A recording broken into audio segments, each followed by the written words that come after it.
All right, we're live, David. All right, ladies and gentlemen, welcome to a very special installment of Essos2Westeros, a critical look at HBO series Game of Thrones. We just saw season 5, episode 10, just air, Mother's Mercy, and it certainly was a hard-hitting one. And alongside the Prince of Dorne, Josh Miller himself, I'm Dave Leno. Josh, how are you doing this evening? Wow, the greatest. Doing great. Uh, Great episode. Well, leave it at that for now. We got to get some business out of the way. Tonight's production is produced in a collaboration with A Dinner on a Hill Productions. And it is presented by the following sponsors: Louis Martini Cabaret, and Napa Valley's finest, all in one glass. For a heavy, bold flavor, you got to have a Louis. By Pick Stitch, for amazing photos, all morphed into one. Check out Pick Stitch on the Apple's App Store. By Capital Grill, for unique dining experience from the apps to the steaks to the cheesecake. Check Capital Grill today. And finally, by the Frank Veltri Tennis Center, where you're guaranteed at least 3 lightning delays, and you are probably not going to become the next Roger Federer. Check out the Frank Veltri Tennis Center in Plantation, Florida. All right, Josh, now that the business is out of the way, well, we just saw the season finale, and we both have discussed on recent shows how slow of a season this has been. So coming into this episode, I thought we were going to get some deaths, some that I accurately predicted, and some that I did not. Overall, I thought it was a terrific episode. It was not slow. It kept me on the edge. And even on some of the parts where there was just dialogue and not those action scenes, I really enjoyed it. And this is what hurts me with the show. As much as I love Game of Thrones, I just would have wished that this episode would have, the parts of this episode would have been sprinkled throughout the whole year and not 9 episodes to build up into a season finale like this. I thoroughly enjoyed it. We will obviously get into the particulars, but as always, we start out big and then go into scene by scene and what we liked, what we didn't like, and where it hit you the hardest. But for me, it checked off a lot of boxes. I was clapping certain times. I was cheering certain times. I was stunned at the ending, which we will document shortly. But overall, you take this season finale on the surface, before we dig deep into it, I thought it was fantastic. How did you see it? Oh, okay. Yeah, it was. It was a very somber episode. I liked it. It was very good. It did check off a lot of boxes. It answered a lot of questions that we've had all season, been building to. And I almost feel like this was, if Jon Snow did indeed die at the end of the episode, it was a good way of clearing the deck for next season and seasons to come and the show to come, because they haven't announced another season. They've announced another season for season 6, but they haven't announced the season 7 yet. But I think a lot of people assume it's going to be 7 seasons. So I think they're kind of, if indeed all the stuff did happen tonight, I feel like they're clearing a lot of the deck for what's to come. But yeah, it was a very somber episode. There were some parts, like with Stan, we can go scene by scene later, but with Stannis, that was actually the scene that I thought it was good closure for him. Even though last week I didn't like him so much, but this episode I thought gave him a nice ending, a decent ending that, made him a full character and gave him a character arc. Yeah, it was a good episode. Here's the thing though, it was a very good episode of Game of Thrones, but it didn't necessarily pump me up for next season. This being a season finale, to me, a big part of a season finale is getting me excited to watch the next season. Well, obviously I'm excited to watch next season. I'm not like going into next season at full speed. Like, I want to know what happens, but it's not like I'm excited in this big way. I mean, we leave all the characters off in pretty dark places, and I don't know. I don't have the thing is, people always talk about how Game of Thrones, it's going to get bad, it's going to get bad. But the best part of drama is it's at one point it has to get better. I mean, if everything just goes bad and bad and bad and we end the series and everyone's dead, I mean, what was the point of the show, So at one point things have to getting better, and maybe that might happen next season. But at the end of this season, it didn't leave me, at least, with an overwhelming sense of joy. So I don't know what you thought about that, if you want to go scene by scene. But for me, like, I'm just running through all the scenes in my head, and I'm thinking to myself, Stannis, that was sad. Arya was sad. Sansa was pretty sad. Like, Jon Snow was sad. Cersei, Cersei, I was kind of glad she got walked by that, because I have no sympathy for her whatsoever. But, yeah, I love the episode, but at the same time, it wasn't an episode I think back and I say, wow, like, this is an episode I really want to watch again. I still think it will go down as one of the better episodes of the series till this point. And there's, the episodes that air up before 9 and 10 usually, are not very good, except, I guess, Nell's Watch Has Ended is rated very high. What Is Dead May Never Die is rated very high. Those are my opinions, of course. I want to start going backwards to the beginning. And a good transition would be, you mentioned Jon Snow off of the top. So this is a spoiler alert if those of you are watching our show that did not watch the episode. So I'll give you a few seconds and I'll kind of ad-lib. If you're watching this show and they haven't watched the episode, there's a problem. So I don't think it's a spoiler. Okay. At this point, it's fair to say, you read the books, I haven't, but it's fair to say that at this point, the books are over. There's no more spoilers to be had. So no more need to say spoiler alert. There are no more spoilers. All right, so Jon Snow dies in the last scene of this episode. Now, in the previous finales, and you probably know the list better than I do, so correct me if I'm wrong. You went over them with me earlier. We saw the dragons, and that was end of season 1, correct? The dragons on Dany's shoulders? Yeah, the last shot was Dany. Right, we're talking last shots of each season and comparing them with Jon Snow and where we'll rank them, because the Jon Snow thing is a very important subject that I think we should hit on right off the bat, because I think a lot of people watching that follow the show, he was a really critical character to the series. Okay, so yeah, go ahead. I was just go ahead. So the dragons we saw at the end of season 1. Who did we see at the end of season 2? Was that the last shot of season 2 was Samwell hiding behind a rock as the White Walkers. Right, I thought so. The White Walkers. Right, the White Walkers marching. Right. Last shot of season 3. The last shot of season 3 is Dany being held up above Yunkai, I believe. One of the free cities I think she liberated. She's being held up by the people, and people were chanting "Mista, Mista." Right. Okay. And last season. Arya sailing away. And even though you had season 2, which was the White Walkers heading to the Fist of the First Men, you could still, I remember ending that episode and saying, wow, that's exciting. I can't wait to see what's coming next season. The Jon Snow stuff does not happen in the books. I'm just going to come out and say it right now. At least to this point, up and through book 5, it has not taken place. I've read the books while I read them now over a year ago. I'm sorry? I heard it did happen in the books. What did? That he got stabbed and they kind of left him on a cliffhanger. But did he die? No, I didn't read the books. I'm just saying from what I've heard, what people have tweeted before, it was almost expected that he was going to be stabbed.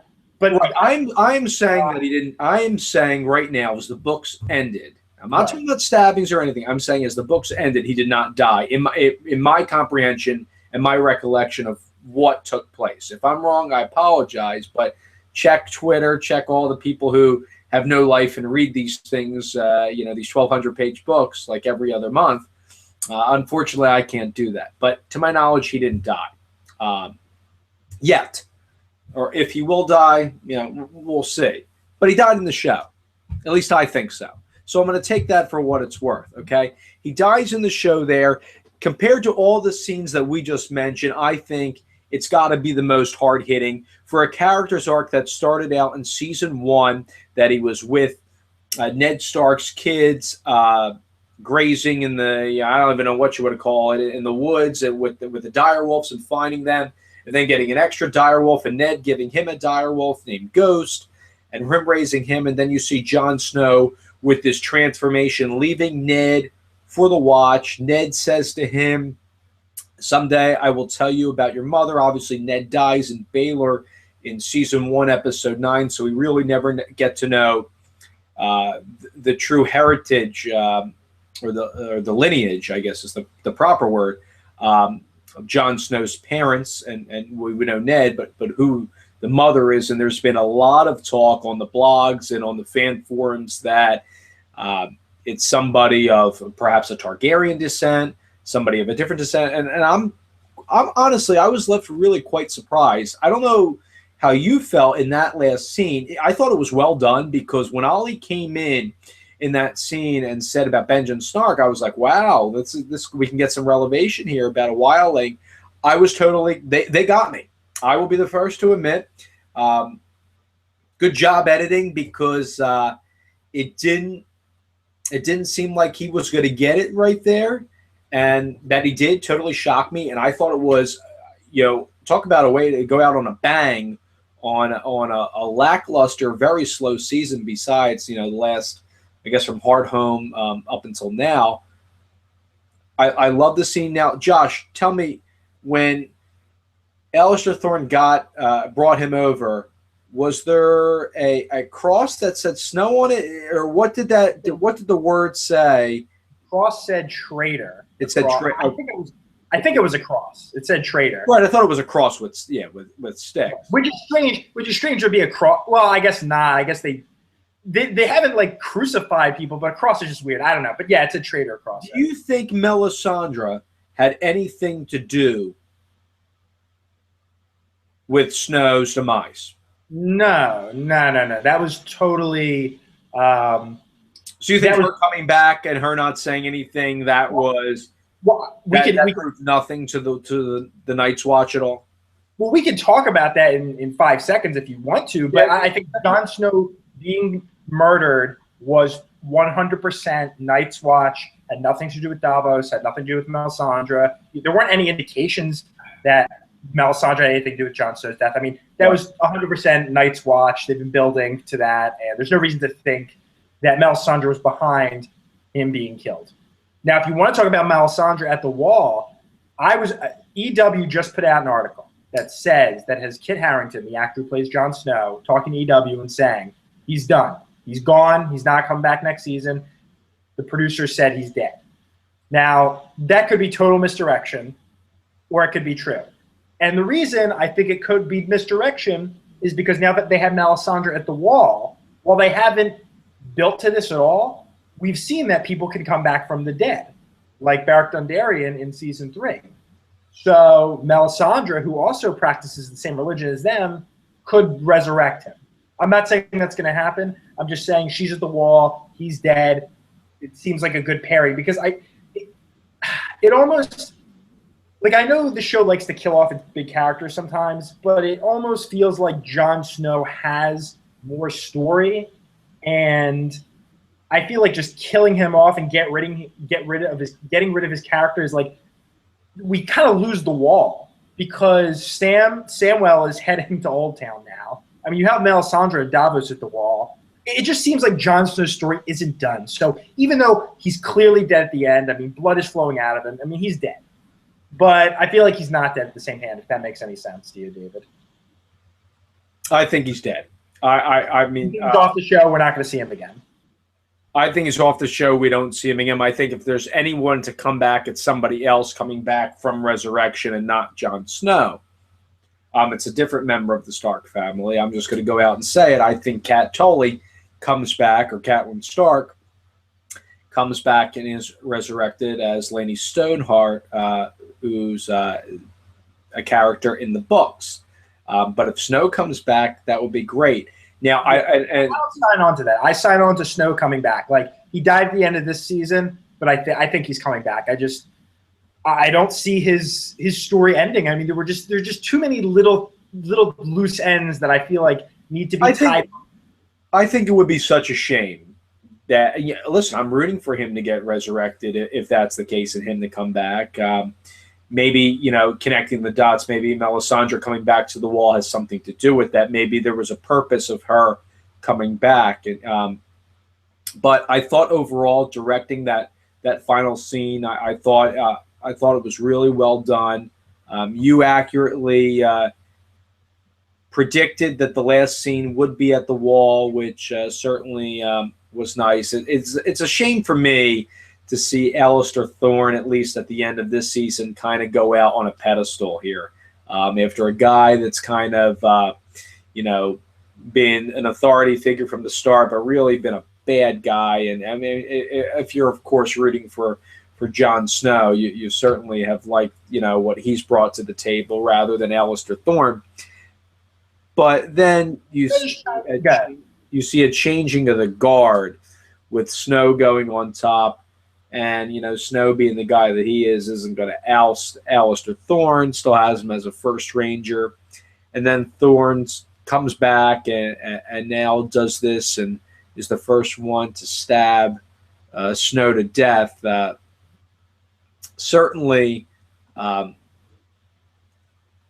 makes a lot of Stark family people pissed off. And somebody like me who has always been loyal to the first family, I think, of this show, that really is the Starks. I think a lot of fans, and I say that because I think a lot of fans love them, and I think fans obviously feel closer to them because they've endured so much hardships and tragedy throughout 5 seasons of this show. And then to see one of the most beloved characters who fought off all these White Walkers at Hardhome, even though he kind of lost that battle, to get killed just like in Craster's Keep, and now his watch is ended in Mormont's case. It's, you know, an old order like the Night's Watch. It's amazing that this stuff goes on. I'm sure it's not the first or second time it happened. I don't know. I would have to refer to Elio and Linda on Westeros.org for that. But I'm certainly left with my my mouth wide open, stunned, my jaw to the ground, whatever you want to say. And frankly, that's what I wanted out of this show, Josh. I wanted to be left on one of these episodes like, wow, I really didn't think that was going to happen. And, you know, as this season comes so close, I think you accurately depicted such a somber episode here, which is okay. You know, the story now has legs. It's moving. And this is exactly what I said last week. I want things to kind of pick up like this. But is that good for a finale? A somber episode. A somber episode might be good for a middle. I have something I'll say about Jon Snow. But a somber episode at the finale, when I almost feel like I want to be hyped up. I want to be excited for next season. And obviously I'm excited for next season because I love the show. But I feel like I'm not excited, like, it's not that I'm not excited to see where these characters go, but it just left us in such a bad place that it doesn't have me on. It didn't leave me on a high. And okay, just to go to the Jon Snow thing, since I guess we're going to talk about the season, he was at the beginning of the season, he was elected Lord Commander. So I'm assuming he had to have some majority of people. But it seems like they portrayed it right after as, well, Jon Snow's only friend is Samwell Tarly, and now he's gone, and now they can just kill Jon. I mean, what was Alistair Thorne waiting for? Like, was he consciously thinking, oh, Samwell Tarly's standing in my way, so thank God he's gone, I can finally whack Jon? And what happened to all the other people who supposedly voted this guy, Jon Snow, as their Lord Commander?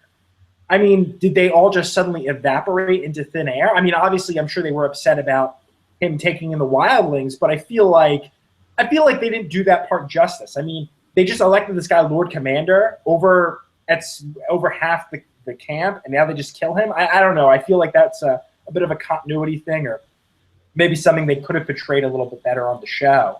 Because to me, if someone who's just elected to that high position all of a sudden gets shut out and basically Julius Caesared by his whole camp, I feel like there needs to be a little bit of backing to that. And the whole Ollie story, which I think that's the way they tried to portray it, I just don't think that did that justice, that everyone would betray him. I mean, they just voted him Lord Commander over Alistair Thorne. And not to mention, Alistair Thorne, like, I don't know him that well. I haven't read the books, but his character on the show seems to be someone of, yes, even though he doesn't always agree with things people do, he's still loyal to the Night's Watch. He will still do the right thing. And this just seemed to me a big turn. Yeah. Story. Maybe I'm not reading it right, but to me, it seemed a bit out of character. Or maybe it either seemed A, out of character, or B, the show didn't do enough job of portraying that taking these wildlings in was a massive thing. Did you know what was coming as soon as they got to the wall? Yeah, I mean, when Ollie came in and said it was Benjamin Stark, it didn't feel right. It just, nothing felt right. You think Jon Snow was going to die right there when he came? I didn't know he was going to die. Like I said, I had heard the things about the stabbing, him being stabbed online, like people have been saying it. I did not think he was going to be murdered like that. So that was shocking, but I wasn't surprised there was a mutiny. I thought they might have just locked him up or something. I didn't know they were going to murder him right on the spot. And also the Ollie, I'm sorry, Ollie stabbing him at the end. I don't know how many people out there really think of Ollie as a character that have any emotional connection to, but Ollie stabbing Jon Snow just didn't resonate with me. I don't know if it resonated with you, but he's just not someone who. It didn't seem like it was this massive betrayal. If it was Sam stabbing Jon, okay, but Ollie stabbing Jon just didn't. It didn't have an effect on me. I was like, okay. So I don't know if you felt that way too. David, are you there? Well, we might be having some technical difficulties with David because I cannot hear him. So until David comes back, David, I don't know. Can you hear us? David, can you hear us? Well, anyway, until David comes back, bottom line is that I think the Jon Snow thing was done well at the end. It was a bit of a somber tone, but realistically, I don't think he's dead. I don't think he's dead. So, David, can you hear us? Now I can. Yes, I think I lost you there. Could you hear me at all when I was talking?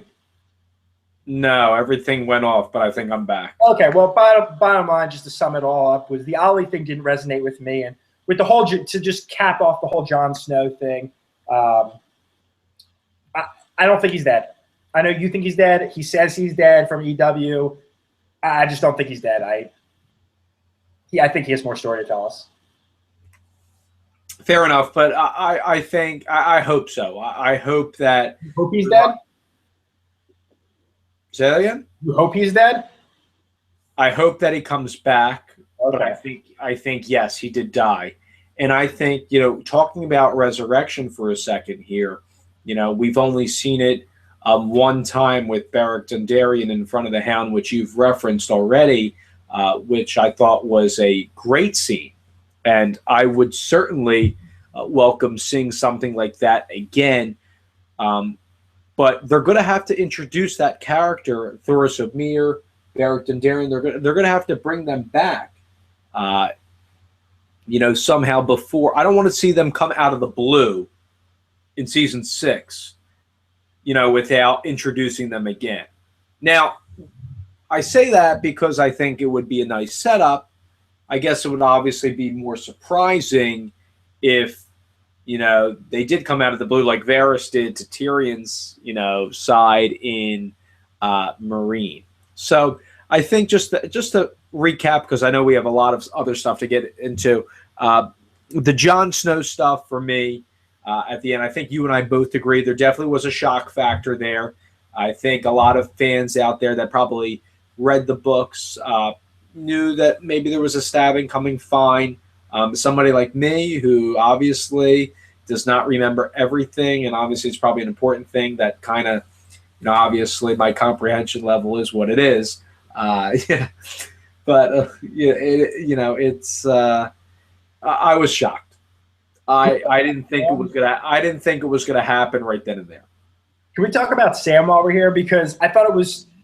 I know that was the end, but we didn't talk about the beginning part with Sam, because Sam is sitting there talking to Jon, and Jon's telling him the story about the White Walkers, and Sam basically says, Wow, John, thanks for telling me that terrifying story of the White Walkers. By the way, can you send me as far away from the wall as possible right now? Because that I was laughing when that happened, because I was like, it just was funny that John would send him away like that. And I think Sam's a big part, because now Sam is going to Old Town with Gilly. He's not at the wall, so we'll probably get a new location next season. I would love. I've been waiting to see Old Town, and in the books, this I do know. Gilly, Sam, and Aemon Targaryen go on a ship for Old Town, and actually Aemon dies, I believe, on the ship. Obviously, he died back at Castle Black on the show during this season. But, obviously they're simplifying things. I think the Sam stuff, obviously he's still around. Him being sent away, this episode, I guess, the smart people out there might have, kind of read into that and going into the demise of Jon Snow in this particular episode. I didn't, because I thought that was just part of the story, and the showrunners just happened to push it to this particular episode. But I think we haven't heard the last of Samuel Tarly. I think once he hears of this, finally, I don't know how he's going to hear of it in the show. I think it certainly will be a cool journey to see, if he opts to stay in Old Town and maybe get his chain, or does he come back with maybe some other comrades to stir up the pot up north? We'll wait and see. But, I really paid it. I wanted to, for me, during those just dialogue scenes, usually, obviously in previous episodes, as I've stated on these shows before, twiddling my thumbs, there's no action, there's nothing going for me, but I really try to pay attention and not hang on every word, but kind of get an understanding, because a lot of those dialogue scenes, especially like the one-on-one scenes, the two-way communication there, I think you can glean a lot from, especially when you rewatch the episodes, which sometimes I do. And obviously, Sam was pressing to go to Old Town, and that's fine. And John eventually, he was going to, flip-flop right on the spot and send him to Old Town. That's good. And I'm glad Sam, Gilly, and their baby did survive. But obviously, that scene wasn't the most memorable from this episode. And you mentioned, while we're, on the topic of the North, I really want to talk about Stannis's character arc for a second, when he's first introduced to when obviously in this episode, Brienne kills him off screen, mind you, and my thing with off screen deaths, which you can comment on in a second, but let's touch on and refresh my memory here, because I'm going to go through a few seasons. So Stannis, Josh, if I'm correct, is first introduced on the beaches of Dragonstone when he is sacrificing part of his family. I believe it's somebody from his family, and then we see Melisandre say, Lord of Light, and she goes through her, whatever. And that's the first time we're introduced to Stannis with a few other people, and Davos as well. Is that accurate? Yeah, I don't know if he's sacrificing anyone. I know he's burning all the idols, but I don't think he's sacrificing anything. I thought they mentioned that he sacrificed part of his family before. He does, like in his reintroduction in season. You're right. I think it's the idols, though. Yeah, it's the idols. In season 3, when it starts off, they're burning his family members. I think his brother-in-law, Salisa's brothers, or whatever. At the beginning of season 3, after the Battle of Blackwater. But in season 2, the first episode, The North Remembers, they're just burning idols. So that's how we're first introduced to Stannis, and I love Stephen Dillon, the actor. I think he did a remarkable job with this role, and it's a tough role to play. A grumpy, arrogant, confident guy, a lot of very resolute, a leader. But I felt that it was such a hard role to play for a male actor because the guy just simply, while he was competitive and wanted to get the Iron Throne because he thought, it was his right to be, at the forefront of the Seven Kingdoms. I thought that, hey, he, to have a character like him who really showed no emotion, no affection for his daughter, Shireen, who never loved Davos. I wouldn't even go as far to say respected the guy, but his confidant and maybe his future, in his world, maybe his future hand. Obviously, that's not going to happen. Never really enjoyed his, pleasure too much, other than when it came down to brass tacks. And then you see his wife, and she's like a stoneman. She's cold-blooded as well, like him. So perfectly part of the family. People that you don't want to rule the Seven Kingdoms, even though, those who love Robert Baratheon and want to see a Baratheon at the top. Then we see, continuing this arc, him, as Bran referenced in this episode, him whack Renly with the black magic, I'm assuming with the help of Melisandre. I'm sorry, can I stop you? Because everything you just said, because I feel like we have a lot to unpack with Stannis if we're going to go over his whole arc. And everything you just said, I disagree with on every level. Because Stannis, you just said he didn't respect Davos and he didn't love Shireen and all these other things. And that's just not true. I'll break it down for you. Stannis was the second brother to Robert, who was the older brother who became king. Stannis then goes and says in exposition, I think in season 2 or 3, that basically when Stannis held off Dragonstone or somewhere or Storm's End, he was defending Storm's End.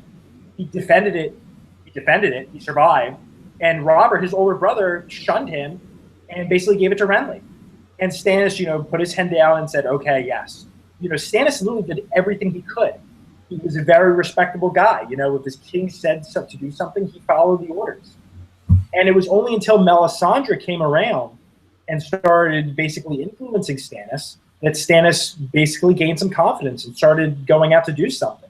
With Davos, it's the same thing. You said he didn't respect Davos. Not at all. I think he greatly respected Davos. That's why he kept him alive. He took his fingers, but he respected Davos the most out of anyone. In fact, there's a scene, I forget if it's the last season or the season before, where Davos is in prison, and Stannis basically comes to him almost trying to talk him out of what he was going to do. I believe that was with Gendry, setting him on fire. And Davos was able to successfully talk him out of it. And I think that's why last episode, Stannis knew instinctually he had to send Davos away, because he knew if he was going to keep Davos there, that Davos would have talked him out of killing Shireen. And he loved Shireen. And I think this season proved it. He made several statements about how, he literally called in every single person he could get his hands on to solve her problem of being infected with whatever the stone, the grayscale. Before when we met Selyse, his wife, in season 3, he clearly made it very clear that he loved his daughter. I think what the missing piece you're thinking about is Melisandre. And that's where Stannis changes. Because before Melisandre, Stannis is a good guy. He respects Davos. I don't want to say he loves his wife, but he loves his daughter. He respects his king and everything. Melisandre comes into the scene and changes everything. She promises him and gets in his head all these ideas. And it's not until the moment that this other character of Melisandre is introduced that Stannis is a whole different person. So I don't think Stannis is a bad guy. In fact, I think that this episode really the true Stannis became clear, because last episode it was very upsetting to see him burning his daughter alive. But you have to remember, Melisandre has been in his head. It's not like Melisandre has made false promises. Melisandre has shown Stannis that it's possible to do all these things. Yeah, but my point was with the whole character arc, and I see what you're saying. It was hard to like the guy. I don't think so at all. because I mean, for me at least, I felt that it was hard to like him because he's emotionless. Did he really care about his daughter? If he really cared about his daughter so much, he wouldn't have sacrificed her and wouldn't have lived off of every word from the Red Priestess. But that's the point of Melisandre, is that this woman got into the manipulator. She is exactly. She's a manipulator, but it's not saying he's not a good father. Obviously, he burned his daughter alive. But again, you look at this episode, his final episode, where he was basically killed, and you see at the very end, he's just like, you know what, this woman tricked me, and my life, I destroyed my life. You can almost look at him as an actor and say, wow, he did a great job portraying that, you know what, I did this all to myself. Yes, Melisandre influenced me, but I did this to myself. When really it was her. She did a great job of manipulating him. And we can talk about Melisandre because she's still alive and Davos is still alive. And I can't imagine they're going to be gone from the show. I think they're going to have more to do. But just on Stannis, he was manipulated by Melisandre. I think if you read into it that you can read into it he was a bad father and a bad husband and all this stuff, but I think you have to come back to the basic fact that he was being manipulated by this red woman, and that at the end, her leaving him is just symbolic of this whole story, that without Melisandre, he just crumbles because his whole thing, everything he's worked for has been based on her. And without her... He left her when he invaded Blackwater Bay in season 2, and she... Why did he leave her? Why did he leave her? Because you said earlier he didn't respect Davos, but I would say the only reason he left her behind was because he did respect Davos, and he said, you know what, I respect you enough to lead the charge into King's Landing. So I want you to argue why you said he didn't respect Davos, because that's just not true at all. I mean, he respected Davos more than anybody else. I see what you're saying, but I still think that if he respected the guy, he wouldn't have taken his fingers. Okay, he wouldn't have put him in. He wouldn't have put him in prison. It was a justice thing. Oh, please. No, not please. Look, David, these are complicated characters. It's not like a black or white character where it's like, well, he's a good guy, so he has to let all these crimes go free. The point of Stannis was, this is a guy who dispenses justice, and he sees justice as, you were a smuggler, you were a pirate your whole life. Now you did a good thing by saving us, but I can't just let your whole life of pirating go for nothing. So I'm going to cut off your fingers, but I'll keep you alive, and I'll make you basically my second in command. Other than that moment of cutting off his fingers, which we don't see obviously, what in the show has Stannis done to disrespect Davos? He has shown Davos more respect than anyone in the show. Has he shown more respect to Melisandre or Davos?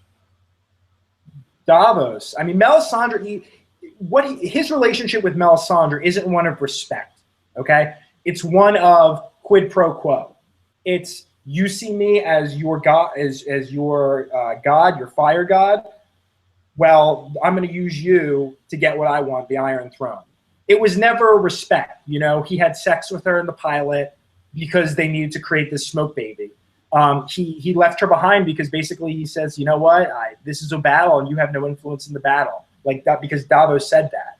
Everything he's done with Melisandre has been based on, I'm using you to get to the Iron Throne.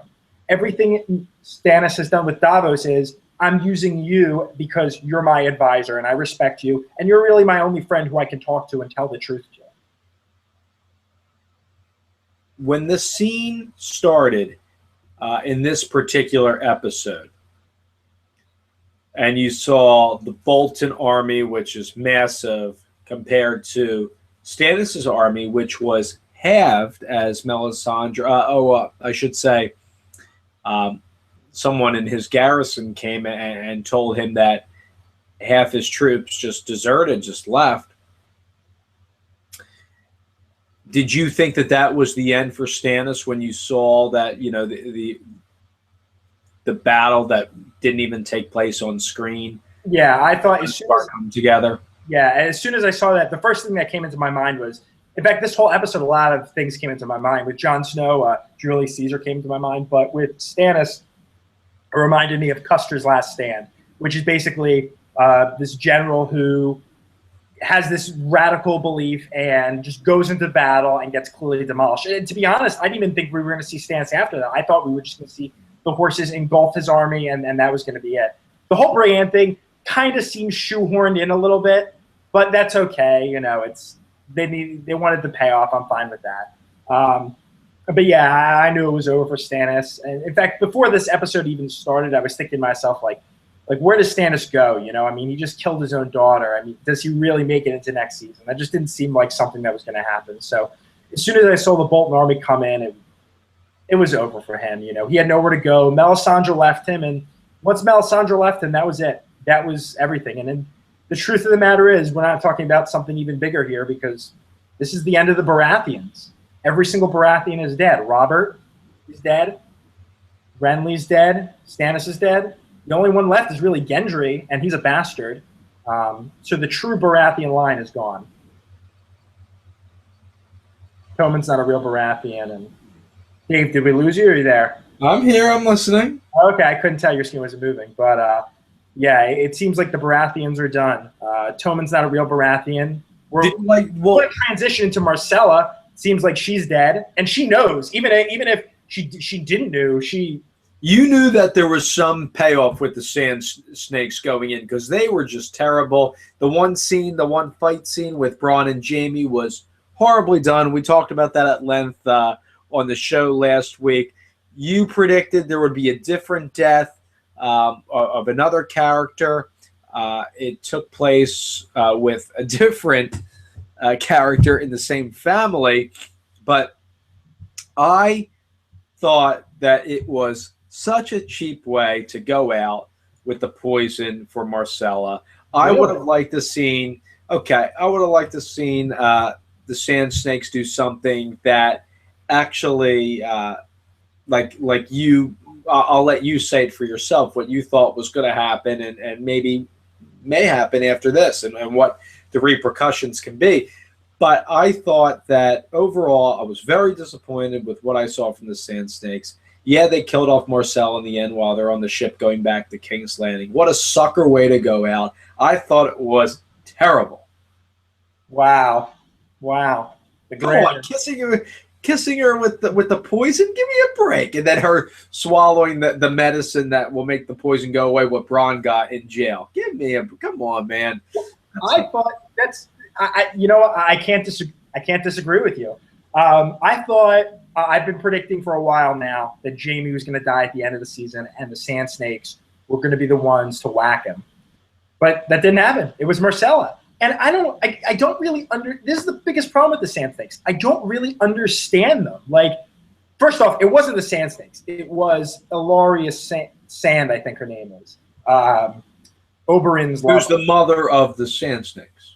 Right. Well, I think she's the mother of just one of the Sand Snakes, if I understand it correctly. I thought they're all sand. They're all sand, which means they're bastards, but that doesn't necessarily mean she's their mother. From what I'm understanding, she's just the mother of the one short-haired Sand Snake. That Bronn dreaming about. Yes. But I don't really understand. I mean, I'm sure it will be explained next season, but why kill Marcella? It seemed like she was the only one who was sympathetic to their cause. It seemed like she was the only one who would have been like, if I was in Dorne and I was trying to work my way into the Lannisters, I'd be like, well, Marcella's sympathetic to her cause. Why not keep her around? Like, she would be the girl who I would want to keep. So killing her off doesn't make a lot of sense to me. We'll see what happens. I don't know if it was cheap, but just as the season as a whole, the Sand Snakes were a bust. And like I said, it seems like they're going to be filming in Spain next year. And this seems like it's going to be a story because she's dead we assume she's dead. So it seems like they're going to be back in Dorne. Or if not back in Dorne, there'll be Sand Snakes and Doran and Martell. And there's going to be a play here. And it's just a shame because I don't think this was it wasn't as strong. It was the weakest storyline. And again, to top it off, they killed the one person who was probably the most favorable to the Martells.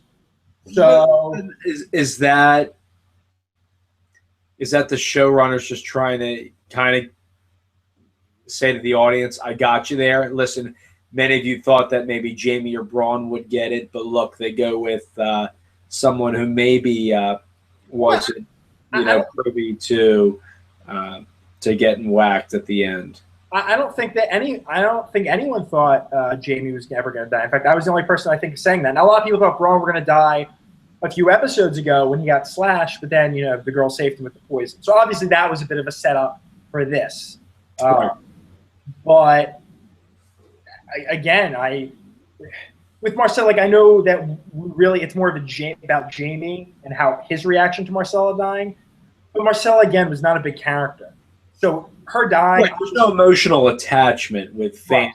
Right now, obviously, we're supposed to, say, okay, how does Jamie respond to that? How does Cersei respond? How does Tommen respond? Those are the people who we're going to get the reactions from, and that's why her death's important. But to me, she wasn't a major death. I mean, and again, because the Sansa, I agree with you on this. It was what did you say? It was a bust. It was a bust, yeah. It was terrible. Not the greatest. But we'll see. We'll see where it takes us. And I think, having said all that, I agree with your point that there are a lot of repercussions, and I think it's a story that won't go away. I think it's something that will constantly be revisited for however many seasons there are remaining in the series. Also, just another point. So at this point, we figure some time has passed. Does Dorne not get a raven? I don't know how the Raven Postal Service works, but does Dorne not get a raven saying, oh, by the way, Jaime Lannister, your sister, Cersei, the queen, has been imprisoned? Are they not getting news? Do they not get cable down there? I mean, I guess they're not paying their bills. But yeah, they're not paying their Comcast. I don't know. But do you see what I'm saying? There are these little things. Why doesn't Jaime know about this? Why doesn't Duran know? Why doesn't anyone know about this? It's not like this happened a day ago. This happened a while ago. She's been in prison. There are things going on. I think it's a very good point. Newspaper, David. No, it's a great point. I don't know the answer to that, obviously. I haven't seen ravens carrying messages in their claws since season 1, maybe? Theon killed all the ravens. Did he really? All of them. His dead may never die? Hopefully with Jon Snow. We'll see. Now, talking about Theon, I wanted Theon to escape with Sansa and stick it to Ramsay Bolton this episode. When I saw Ramsay killing off a couple of Stannis' men in the woods and then saying, all right, time to go, let's come back, I thought, perfect. Here's the segue to the end of that bastard himself, Ramsay Snow. And lo and behold, they go to a shot of Sansa running, trying to flee after putting the candle up in the tower, and Brienne doesn't see it. The war starts. Sansa's trying to flee, and all of a sudden, there is the Kennel Master's daughter, Miranda, with a bow and arrow. And who is behind her? Reek. So there it is. You got a setup between Sansa. She gives her line that was on the preview. Miranda and Reek. And I am so glad that he pushes Miranda right off that freaking balcony, and she is done. Finally, we're seeing the turnaround by Theon, Reek, and then Sansa and Theon jump, hopefully, into safety away from Ramsay. I am a little bit upset that there wasn't an attempt on Ramsay's life, but obviously Miranda wasn't going to win between her and Sansa. I loved it. You're shaking your head at me that maybe you thought it was a little too cheesy and predictable, but I thought finally one for the Starks here, and they deserve at least one this freaking 5 seasons. Okay, so many questions with this scene. First off, with Sansa and Theon, it seemed that was a big jump down. What were they landing in? I didn't really understand that. Maybe you could. I don't think they showed. Did they?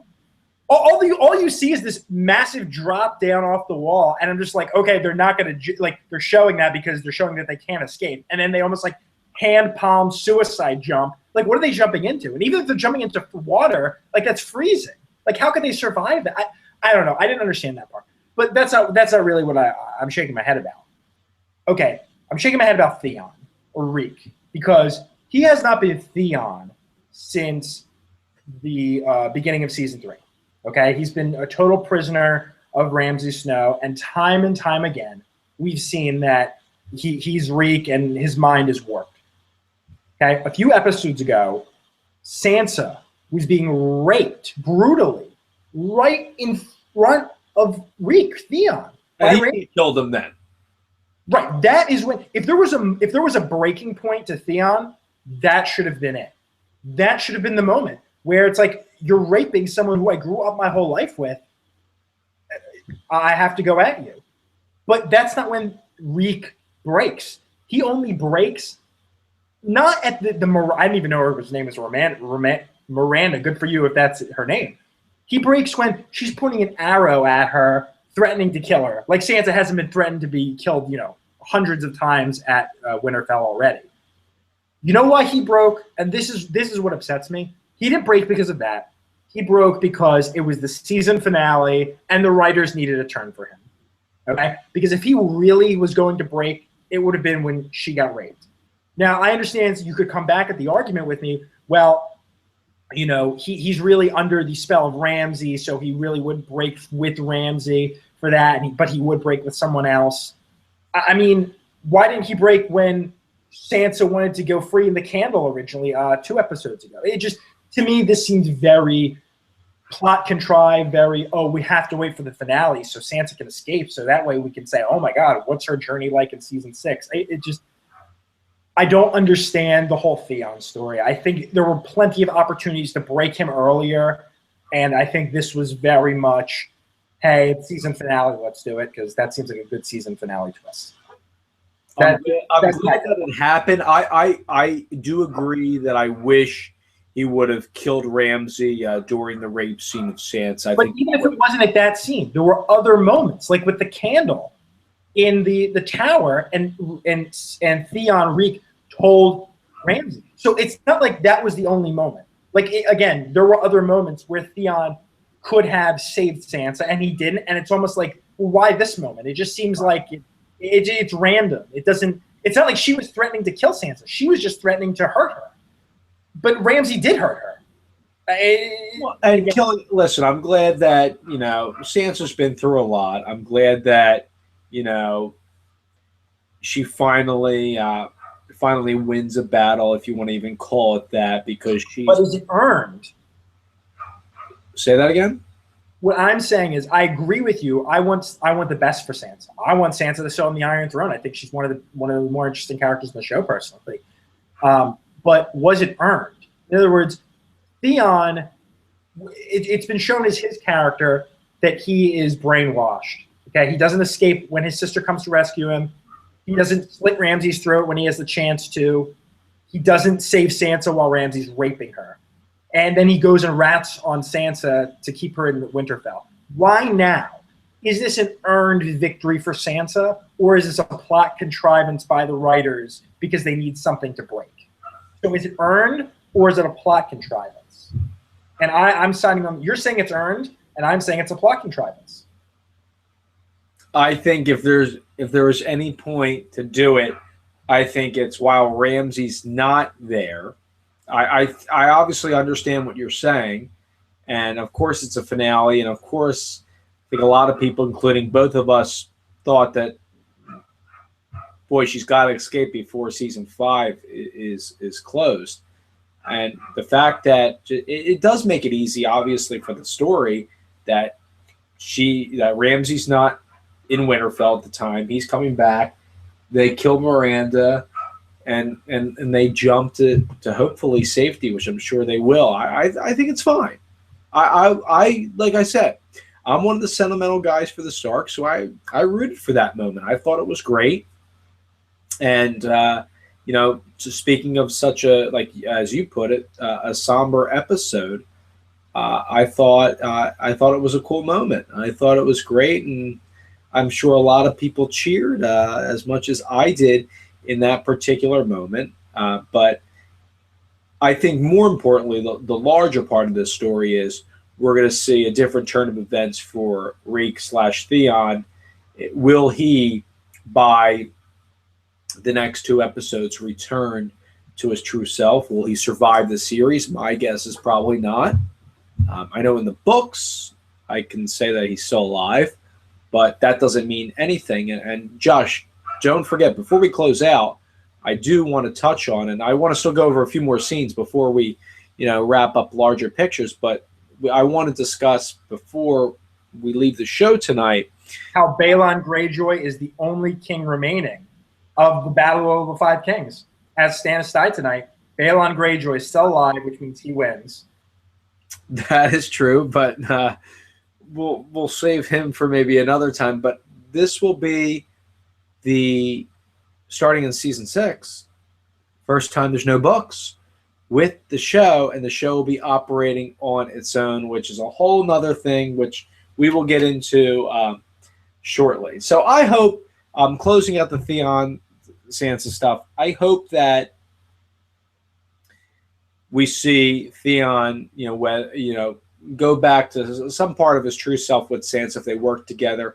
Don't forget, Bran and Rickon weren't in this season as all. I know they have nothing to do with those two, but you just never know with the whole Stark family. I would love to see them get together again, at least a couple Starks. I don't know if it can be Sansa or not because she's in the north, or somebody else, but that would be nice.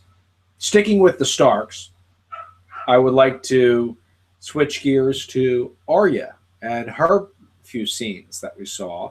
I think a lot of the fans out there accurately hypothesized, just like you and I did, that she would kill a member of the King's Guard who's been in the series, I believe, since season 1, Meryn Trant, and it's been the same actor. So he's gotten a lot of roles, and they obviously gave him a lot of lines. I'm sure he was getting a nice payday because I thought the actor did a good job.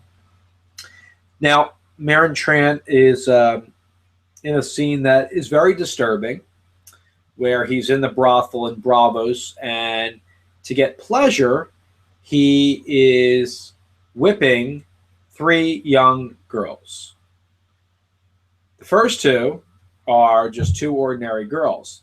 And then there's a girl that her face is covered like Wednesday Addams from the Addams Family, and you don't see her face. Josh instantly knew that that's Arya. Well, when they show the face of the girl, it's not Arya, who doesn't feel, unlike the 2 former girls, doesn't feel the whip, doesn't react. She probably feels it, but doesn't react, doesn't cry, doesn't shout, doesn't scream. And you said, that's Arya. Yep. I thought it was a very interesting scene. I was a little bit disturbed at first because here's this older guy whipping these young girls, but of course, disturbing scenes, Game of Thrones, obviously they go hand in hand. But then, the third girl doesn't see anything. I get fooled a lot. I didn't think at the time it was Arya. I thought it was kind of like a decoy, and then she would come out of nowhere and kill the guy in some fashion. But you, as you often do, and I'm sure many people can glean from listening to your wise remarks on our show, accurately spotted that it was Arya as a faceless, in this case, woman. Yep, it was. I thought it was obvious. I don't think that's wise. I think it was obviously her, and I thought the way they did the scene was very good. I liked all the Arya stuff. It was short, but it got its point across. I like the new. I guess it's CGI they do with the faces, where it's almost like a tissue where you're just peeling them away. I did like that as well. I thought that was cool, especially when Jack and Agar takes the poison water, and is that what you're referring to when they were doing that and then switching the faces? Well, yeah, I'm referring to that, and also when we see it's the one girl, and we it's obviously not Arya with Meryn Trant, and then she almost just takes it off. and it is Did her. she take it off, or did they just cut? I thought they cut away, and then they cut. No, you see with Arya, with Maren Trant, she puts her hair down, her hair goes in front of her head, and you see her almost like just peel the face off to reveal Arya. And then with Jack and Hagar later on in the House of Black and White, they showed it much more where they're peeling a lot more faces off. But I like that. It was good, you know. The Arya thing was good. It was interesting at the end, her little cliffhanger. But yeah, with her killing Maren Trant, Can't see. What's with that? What? I'm sorry. What'd you say? She can't see. She's blind. She's out of the canals, which actually is in the book. I do believe that she does lose her sight. It's a part of her maturation process. Her what process? Her maturation process. What is that? That's. I just went to UCF. I don't have the Indiana grad degree like you have. So, give me the SAT definition of that, please. How she is growing up in the House of the Black and White. So she becomes blind. That's her growing up. Yeah, learning all of her senses. I think from what I remember from the books. I love this story. I think the point is they're trying to teach her to use all her senses when one's not working, to my knowledge. I think that's the point. I mean that's what I remember a little bit from the books for this particular part. I hope I'm right. Maybe to me, this is a total cliffhanger. To me, it's like, oh my god, next season, what's going to happen? I didn't read into that at all. But you're probably was going to walk out of the door. Do you think they were going to say, all right, you can't become a faceless man? Don't let the door hit you in the ass and take a hike. I don't really. Honestly, at that point, I didn't really know. Who's the young girl that's with him, like the steward? Who the hell is she? She's a faceless man. The faceless man. Well, she's no one. She's no one. Who is she? Isn't that like the essential question of the whole House of Black and White? Like, you're saying, who is she? She's nobody. She is Jack and Hagar. Jack and Hagar is her. You know, there is no Jack and Hagar. You know, it's very existential, if you will. They showed Syrio Farrell. Okay, go ahead. They showed him in the preview, and I was like, oh my god, if he comes back. What I thought was going to happen was Arya had Maren Trant there. She poked out his eyes, and then I thought we were going to get something like Maren Trant saying, I never killed Syrio Farrell, and then she slashes his throat, and then we're like, oh wow, he could come back.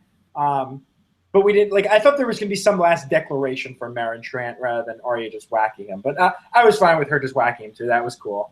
And symbolic. Yeah, very symbolic. Well, symbolic. I'm saying that she killed Maren Trant. She blinded him first. Both eyes, stabbed them both in the eyes, and Arya loses her sight. Didn't even think about that. That's good. Right? I mean, I got to think that's kind of why that happened. But I do think it goes back to something that took place in the books as well. That losing her sight and trying to work her other senses to do the deeds of the faceless men. Yeah, I don't really know what to make of that. Like I said, I'm excited to see what happens with her. But a good scene, right? You like the way that was done. Yeah, I thought it was good. It was quick. It got to the point, and there wasn't any fat to the scene. It was, boom, boom, boom. That's it. We didn't need to see Arya for the rest of the episode, and it got its point across. I didn't think it was the best scene this episode, but I thought it was a good enough scene where I'm like, wow, I have no problems with that whatsoever. That was great. Speaking of a scene that kind of hit you, was the Cersei stuff. And we knew that she was going to walk in this episode. And Lena Headey, the actress, is considered, in my opinion, as one of the bigger stars on the show currently. Is she an A-list celebrity in Hollywood? Josh, you could speak to that more than I can, but the answer is no. Even though she was in one of my favorite movies that recently was out, The Purge. Well, I guess not recently. I guess Purge 1 was, probably a year ago or something like that? But maybe Purge Anarchy. The original Purge is she was in the original. Yeah, the original Purge at this point is probably 3 years old. That old? Okay, wow. Yeah, I don't know. So, what a scene. First, I want to just say that I thought they did a terrific job piecing together this scene. First, you see her in her cell, just sitting there, and then the one freaky lady comes in and tells her to confess, confess, confess. We don't see her verbally say yes, to my recollection, from what I remember, but then they cut to a scene where she is with the High Sparrow, and Jonathan Pryce, is that his name, the actor? Yeah. Who's been doing a great job. And he's talking to her, and she only admits to having relations with her cousin Lancel Lannister, and not Jamie.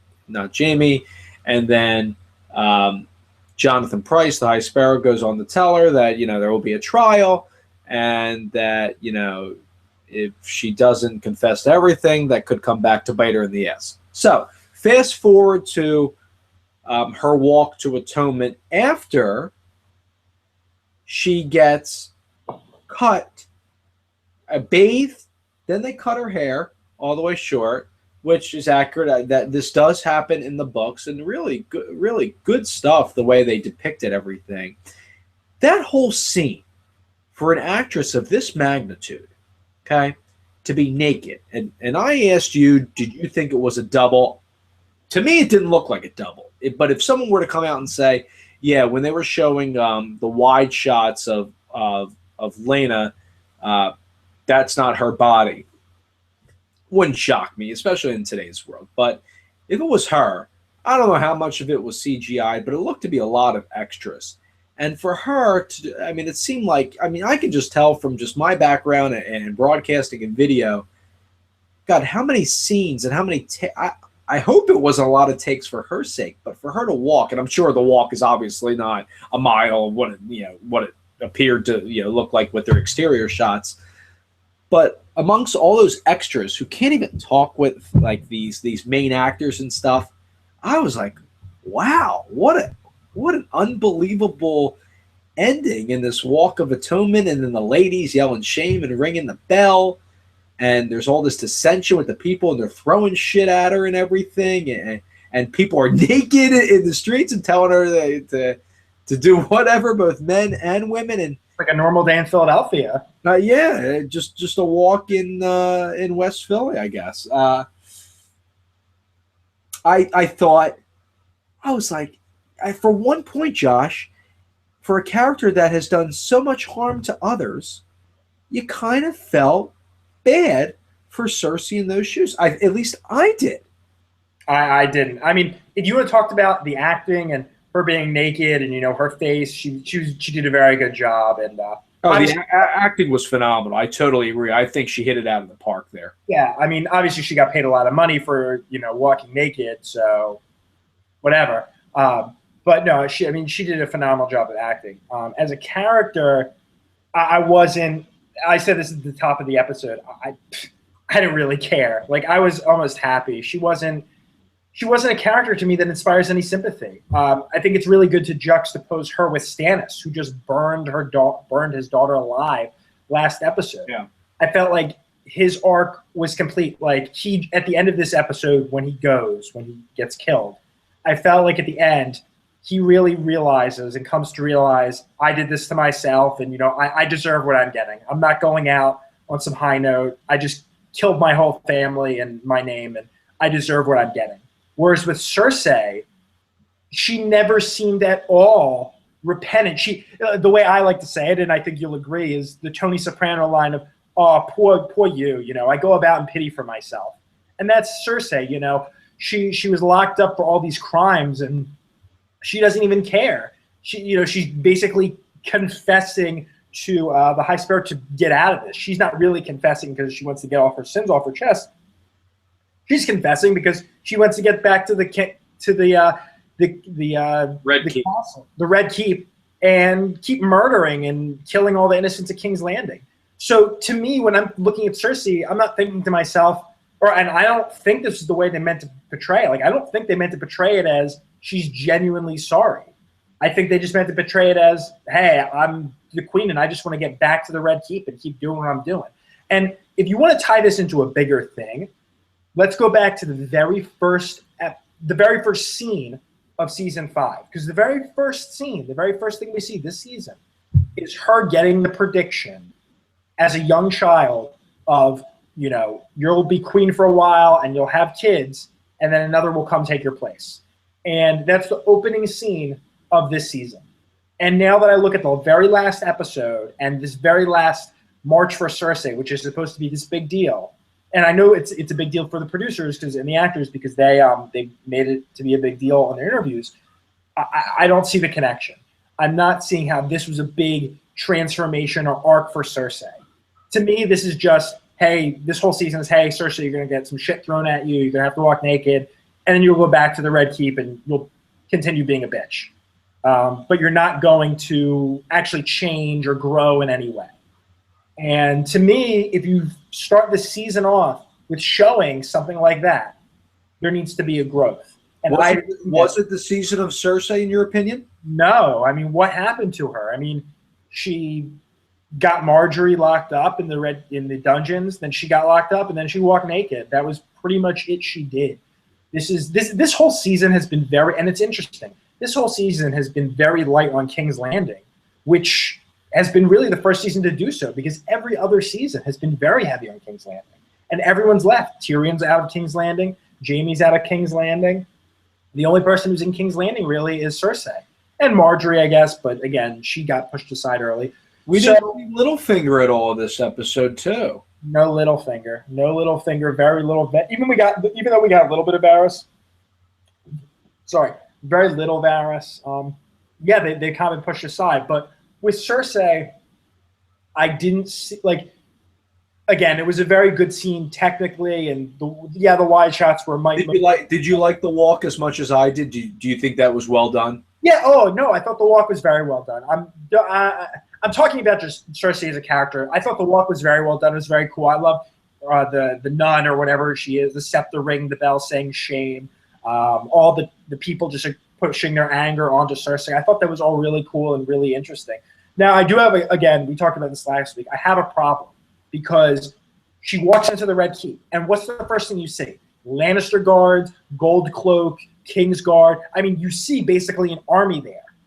And how do they not do anything against these people? Right, exactly. How do they not take them? I mean, you would, and then you see a mountain come up, and Qyburn's the first one at her and says, "All right, here's going to be the savior, and he's going to have a veil of silence until." Exactly. What I was thinking is, if I were Cersei, I would think she'd be bare ass naked. She'd cross that line. The scepter would let her go, and she'd go into the King's Guard. I figured Cersei was literally going to do an about face, turn around, and go kill them.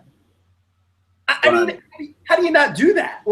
If you're the queen and you've literally just been humiliated, how do you not turn around when you have an army right there and say, just kill everyone right there? They don't have weapons.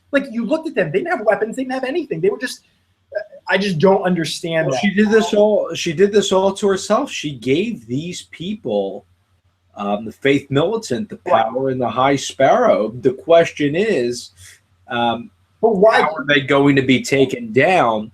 And Kevin Lannister is back. They show who else did they show in that scene? Qyburn, Pycelle. They showed a shot of making a face after seeing Cersei naked. They showed there was no Tommen in that scene, correct? No Tommen. No Tommen, and they showed, obviously, like I said before, the mountain as well. The new mountain, which I thought was kind of cool. Robert Strong, he's taking a vow of silence. I thought it was great, and it will be interesting because I think when you start off a season on a flashback, which we've documented that we both, I think, weren't fans of the flashback that started off this season with the Frog Lady predicting what Cersei's fate would be. I think, obviously, one of the huge themes and one of the topics that will be highly covered throughout the season would be Cersei, and I think she at the start of the season she still is in power, and I think gradually you see her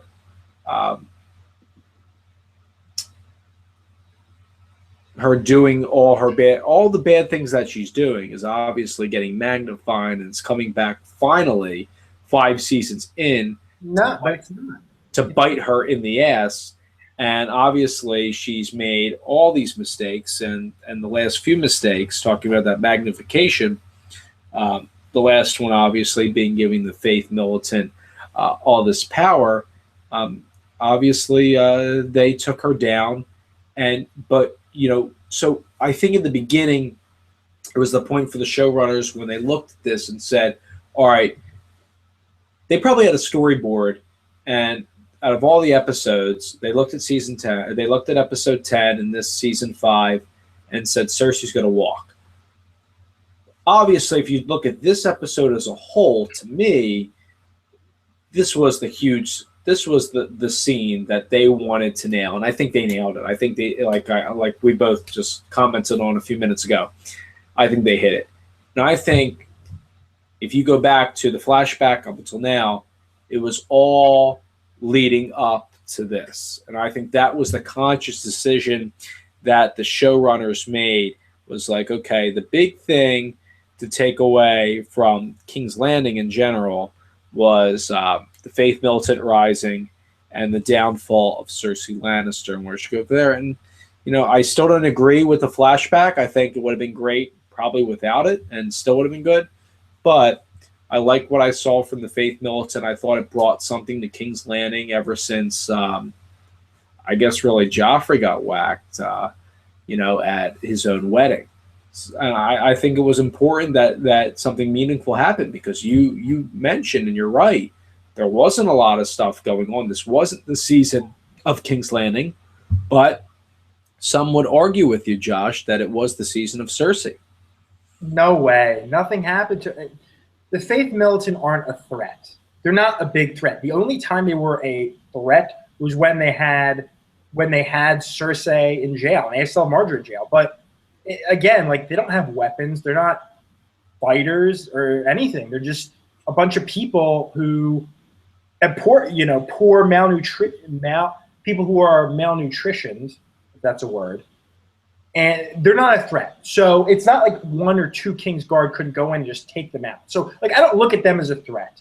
Cersei, I don't want to go into it too much because I think we've touched on it. But, again, this is the season of Cersei. Really? What's been her arc? She was thrown in jail, and at the end, she was crying naked. But is she crying because she's upset because all the sins she's done have led her to this moment? Or is she crying because she's walking naked through the people? And I think that's the difference. That's where the nuance comes in. If she was walking and she was crying and sobbing because she realized, oh my God, I've done this to myself, all my sins are coming back to haunt me, I'd say, okay, that's powerful. But I didn't look at that and say that's why she's crying. I looked at it and said she's crying because she's walking naked through these people who are spitting at her and throwing mud at her. So how is that a season of Cersei? Because she's walking back into the Red Keep, the same person that she left. Now, maybe next season they'll come back and they'll try to retcon in all that stuff.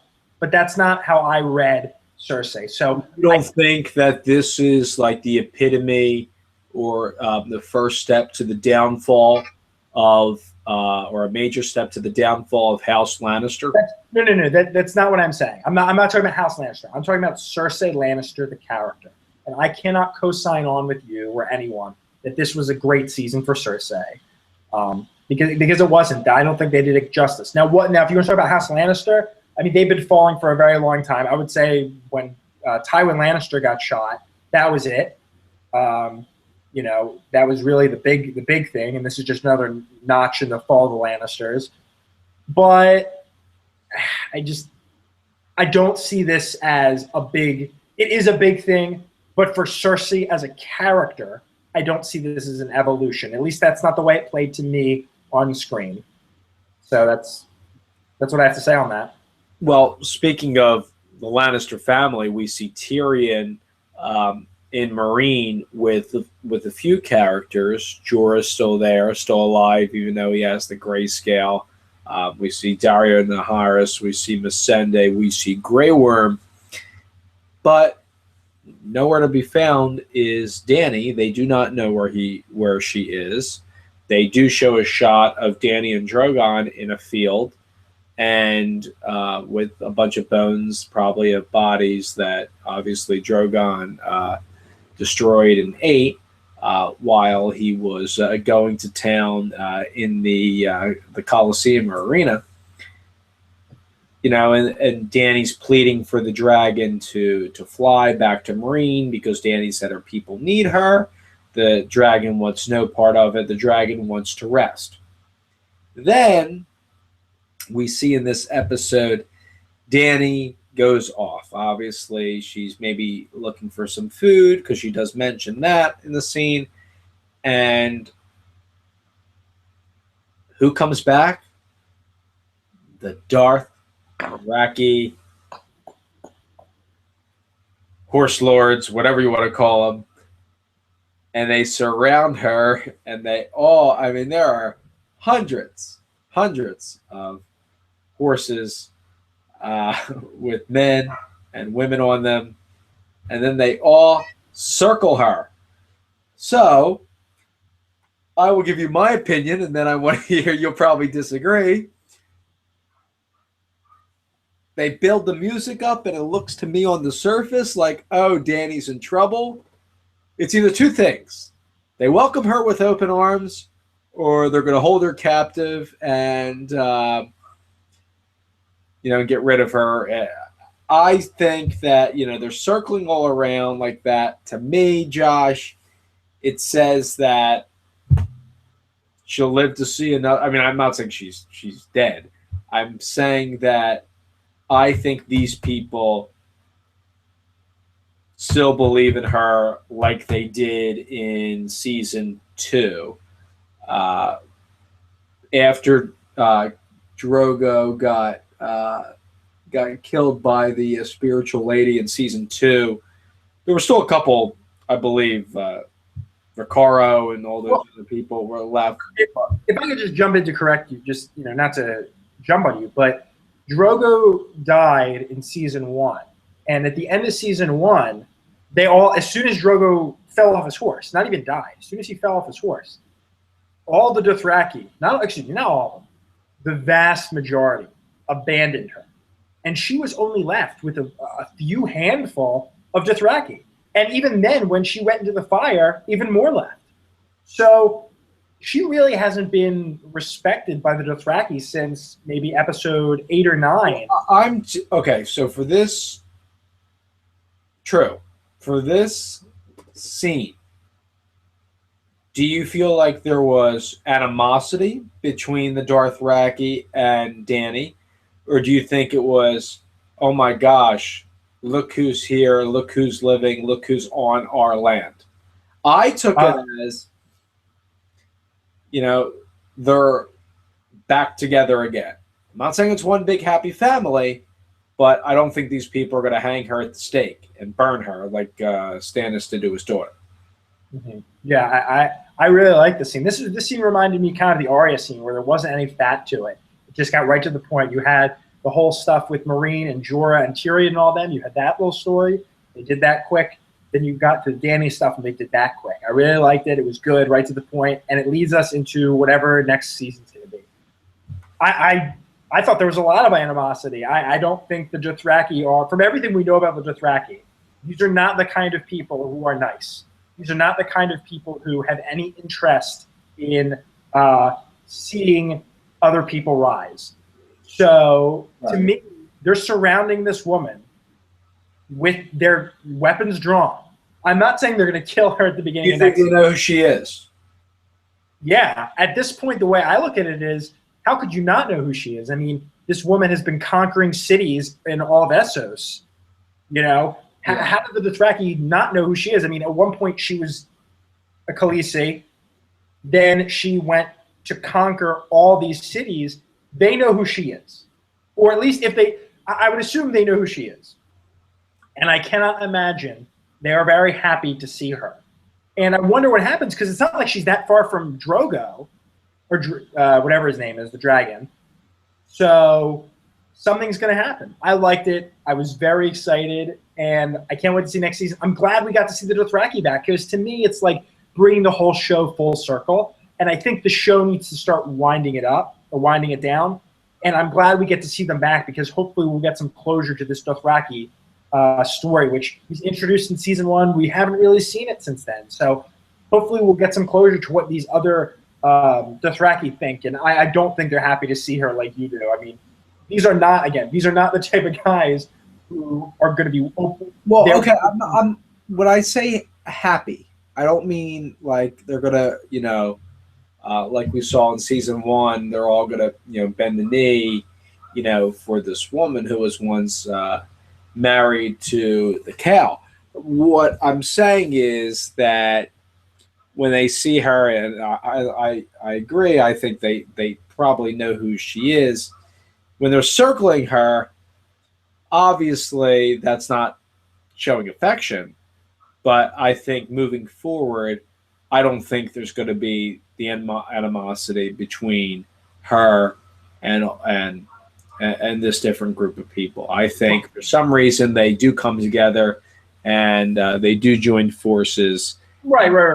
I'm not saying that at one they're not. That's not where the story's going, because that probably is where the story's going. That somehow she's going to have to bring the Dothraki into the fold, and they're going to go from Essos to Westeros. From Essos. Why would you have the whole Dothraki, whatever you want to call them, the whole Khalasar? Why would you have them surround this woman? But because she's on their land. Well, the last time, remember, what's the point of that? What was the point of showing that exterior of that? The whole Khalasar. The last time we had any major interaction with the Dothraki was in season 2. I forget the episode, but it was early in season 2. We saw a horse ride back to Daenerys' ragtag camp with a head in its side. It was the head of Rakaro, one of the Dothraki she sent out to find a place. And Jorah said that basically the Dothraki probably executed him and sent him his head back to you. So the last interaction wasn't a good one. Why would they surround her? Because she's been conquering cities, because she has a dragon, because she is a threat. The Dothraki are a militaristic society, and they don't want any challengers to them. So if I were them, and the way, at least this is the way I look at them, is they don't want any threats. And they see her as a massive threat. They see her alone in a field. They see her dragon weakened. Perfect opportunity to take her out. Now, will that happen? Probably not. And like you said, next season probably will be somehow bringing the Dothraki back into the fold. But I don't think we end this season with the Dothraki in any place that they want to see her. They want to kill her. That's the way I read the end of this episode, is that they want to kill her. They're not surrounding her because they want to protect her. They're surrounding her because she's dead. They want her dead. Or they know, but they probably want to. Like you said, they got right to the point of it. I don't know about you. There was an inkling that maybe the dragon would come back to her cause when she kind of, I think she closed her eyes for a second. They didn't kind of zoom in on that like they did when she was in the arena. But there was a part of it that maybe the dragon would swoop in and maybe part of the Khalasar would disperse because they would be frightened by the very large creature.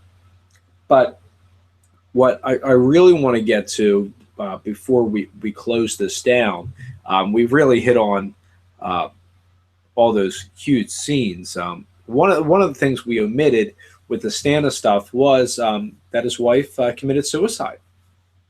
Yeah, I thought that was shocking. I talked about what you disagreed on Stannis being an emotionless leader. Talk about a lady who never showed a reaction, who devoted herself to Melisandre too, and then finally, obviously, flips basically the coin to the other side, and she's trying to save her daughter at the pyre before she's sacrificed, and then she commits suicide. Talk about a 180 for that particular character, showing that she's somewhat human. And Stannis just says, "All right, cut her down," and life goes on. I didn't read that into that at all. I mean, when we first met, going back to the Selyse stuff, I agree with you on that. Not the Stannis thing. The Selyse, when we first met her, she's literally she's with the aborted fetus. I don't know if they're aborted. Her dead fetuses, the dead children she never had, and she clearly just doesn't have any love for Shireen. And I think that's why it was a bit surprising last episode when she ran to Shireen's side. But I think that's, again, it all goes back to Stannis, and that's why Stannis was so confident in burning Shireen, because he'd been told by Melisandre this whole time and all these different things. Not to mention, his own wife was doing the same thing. I mean, his whole life up to this point was, praying for the Lord of Light. There was no reason to believe she wasn't for the Lord of Light. It was only when the daughter was on the pyre that she exploded. Now going to Stannis, him mostly saying just cut her down. I disagree. I could be further from you on this. I think when he got there was clearly a look of just horror, because not only did he realize his wife died, hung herself, he realized why she hung herself, because we killed our daughter. And I think the look on Stephen Delane's face was, I did this. Like, she didn't commit suicide, I killed her. She might have tied the rope and threw herself on the tree, but I was the reason for that. And I don't think it was emotional, it's just cut her down. I think there was a lot of emotion there. And I think you should really go back and watch that stuff, because I think you're misreading a lot of the Stannis stuff. I don't think that was at all. And I think that's what makes Stephen Delane so great, is he's able to have these micro expressions where he's kind of looking stone-faced, but at the same time there's a lot of introspection there. And I think that wasn't there with Cersei. And I think that's what differentiates everyone else from him, is that he's able to realize in this last episode that every single thing that happened was because of me. Every single death was because of me. The fall of my house was because of me. I killed my brother. I killed my daughter, and now I just killed my wife. But now I'm killed. But I think at the end when he goes, just do your duty, I think it was him accepting, listen, I've destroyed my life, and you know what, my life isn't worth anything at this point, so just do what you have to do. It was accepting his own fate. Did you like that they killed him off screen, though? Okay, this goes back to the Sopranos thing of when, spoiler alert for those who haven't seen the show, but there's a character in Sopranos who gets killed off screen, and the actress said, what do you think Silvio was shooting at? Squirrels? I mean, Adriana died in The Sopranos. It's very obvious. It's very obvious he died here. Bran chopped his head off. He didn't die off screen, okay? I mean, he actually did die off screen. He wasn't on the actual screen with his head being cut off, but he was killed. He got a very, not just honorable death, I thought.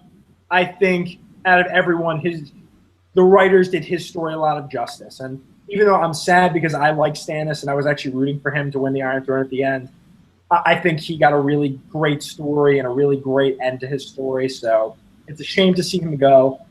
But I think overall his story was really good. And I don't want to say he got redemption, but I think he got realization. I think that might be more important.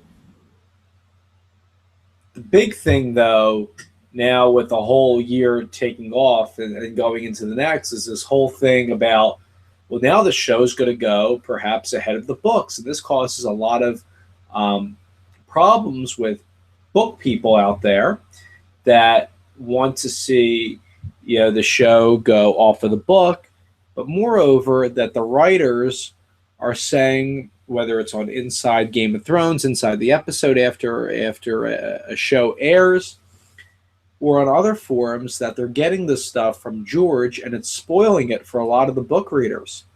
As somebody like me, who obviously doesn't remember everything because I can't comprehend, let alone a 300-page book, even though these are 1,200 pages, and 5 of them at that,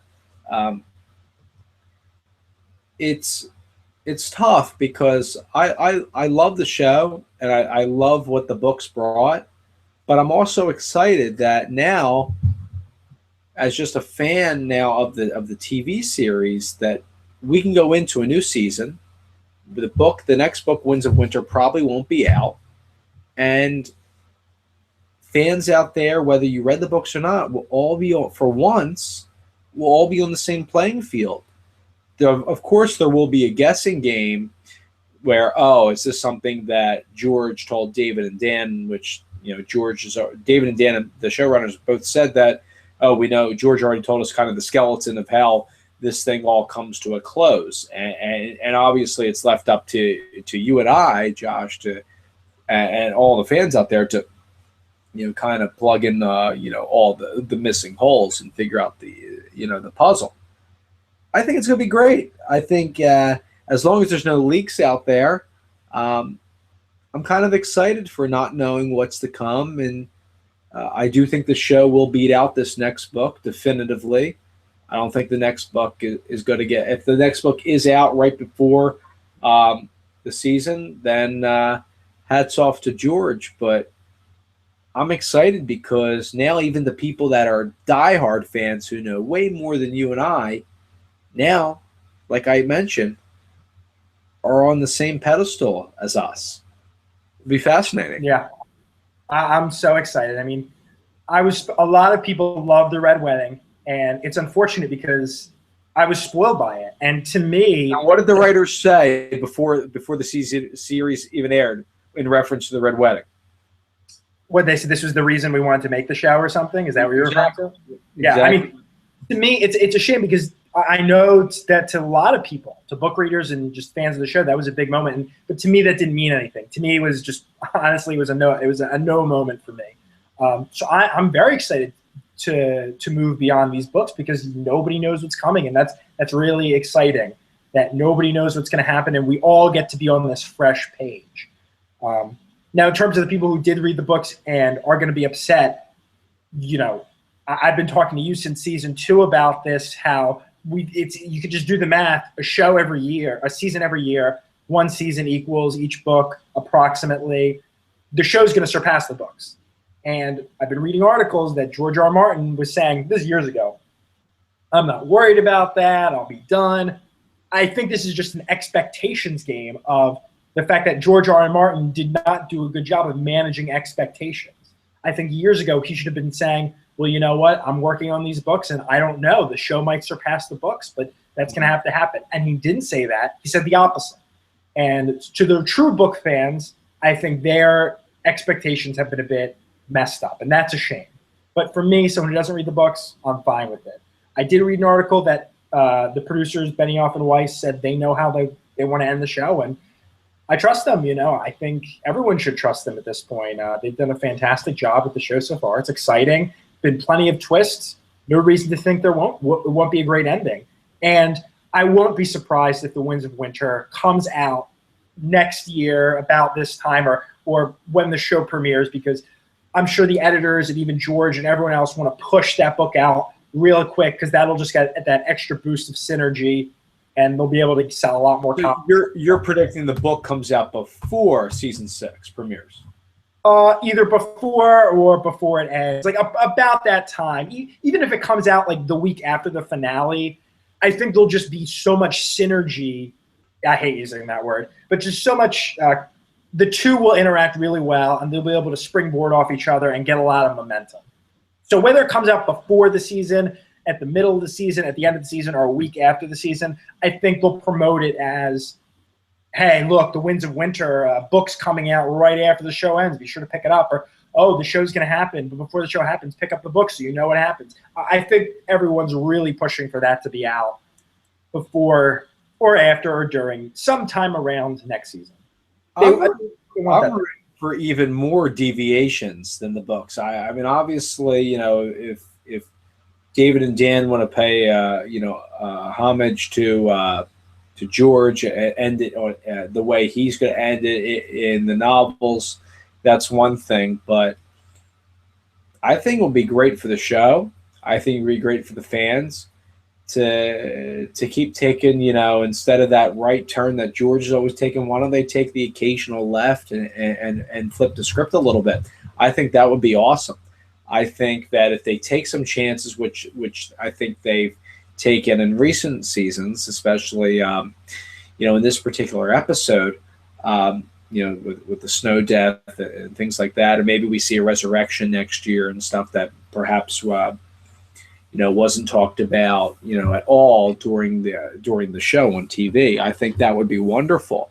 I think what I would say to the people who read the books and who live and breathe this stuff, I would say, you've been so engulfed with this series from when the novels first came out, and you followed the show just like I did, because the story is so fascinating. And how the hell can this guy, come up with a storyline as complicated as this one? I would say to you, be open-minded. I would say, don't write off David and Dan just yet.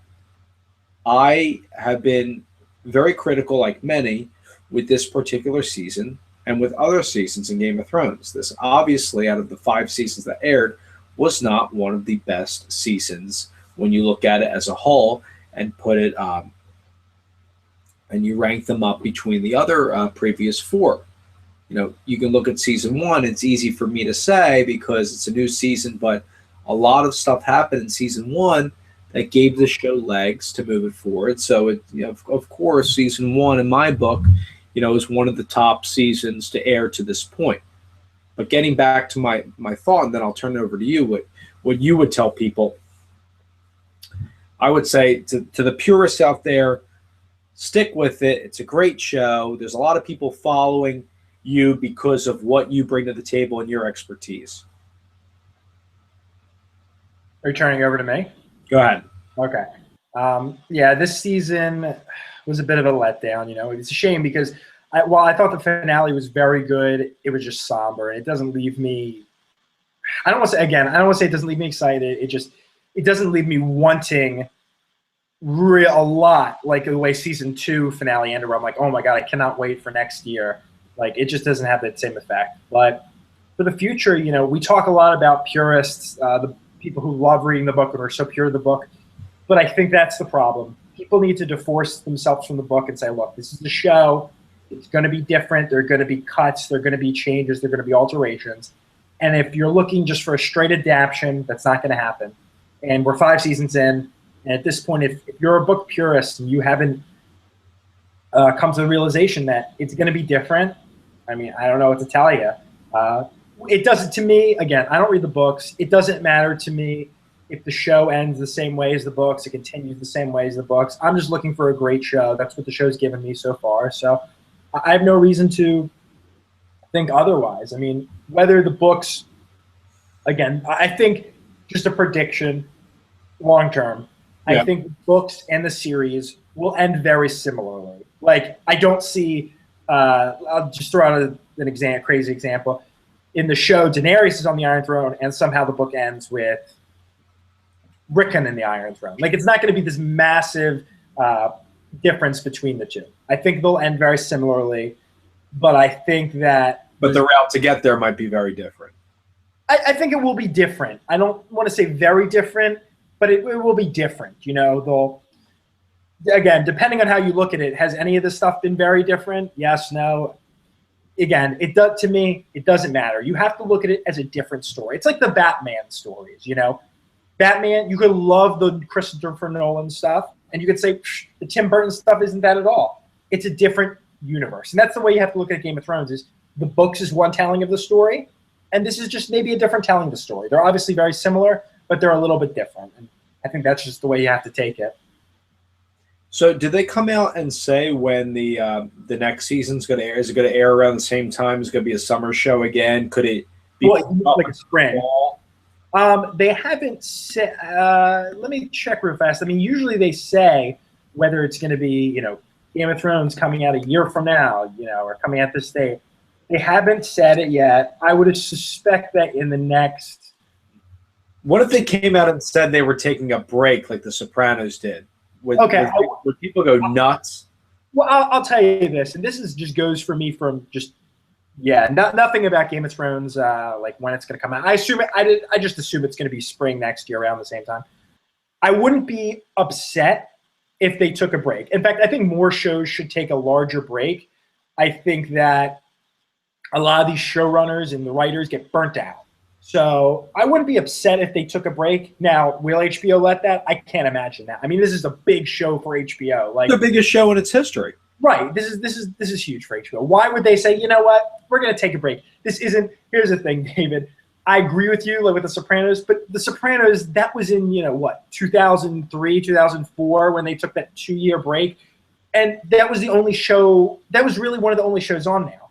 Now you have to, with television in general, you have to program all the time, and HBO. I don't want to say they can't afford to take a break, but why would they? Not when the momentum is just increasing year after year. Yeah, this is a big show. They get a ton of money.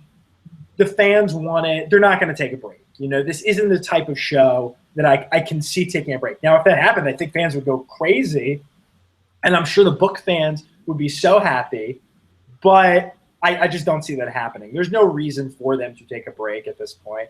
But like you said, they have the momentum. There's no reason to cut that momentum. So expect Game of Thrones premiering second week of April, first week of April, whatever, 2016. That's what's going to happen. All right, Josh, and then let's leave it off with this. Where does the season rank in terms of the whole 5 seasons? I hate to go off on a bad note, but for me, this was not my favorite season. This was, I don't know, I'm going to have to rewatch it again, but I would say this would be my least favorite season. If I had to rank them, I would probably say it'd be 1, 4, 2, 3, 5. I don't know if this was worse than the third season, because a lot of stuff didn't happen in season 3, except the Red Wedding. I mean, I remember. His watch has ended. Dracarys. That's true. Well, that was episode 4 of that season. But okay, so aside from like that episode and the Red Wedding episode, I mean, it really after that episode 4, it's all kind of just, I'm not saying that was a good season. No, I know you're not. But this season, the thing about this show that just bugs the crap out of me is just how slow moving it is, and it's. I'm glad that tonight, some characters were killed off. Maybe it will centralize things a little bit with the storytelling. Maybe it will make it a little bit easier for the writers, because I think it's really like, and I've said this to you in the past, I think it's a tough show, at least for the editors. It's a tough show to piece together. It really is. You gotta, sometimes there's that awkward cut where, a character, it was pieced together well, I thought in this episode where they're talking about something and then it leads to something on that topic, as opposed to leaving off on somebody's word. Let's say you're in Westeros and you're talking about one thing, and then it cuts to me in Essos talking about something that has nothing to do with what you just touched on. It's not, sometimes the editor just, as long as the cut's clean, that's the best you're going to do. In continuity's sake, it doesn't matter. They just need to get all these storylines in.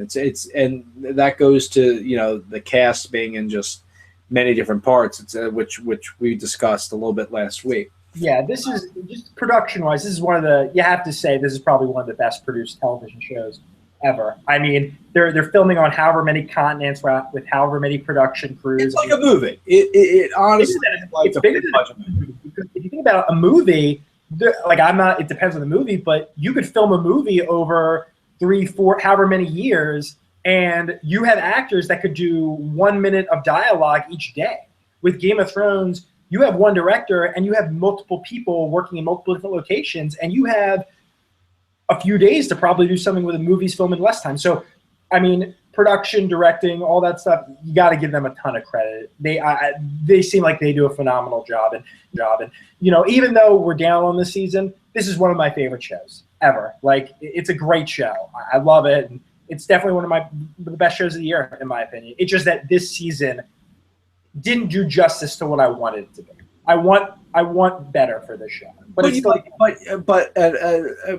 this whole thing is about this particular episode too. And I think you and I still walked away, and it was a good series, a good season finale. Yeah, it was good. It was somber, but it was very good. I'm not saying it bad. It was bad. It was I think the fans. At the end of the day, I think the fans got what they wanted, even though whether you agree or disagree with some of the characters that took a hit and died, and some that survived.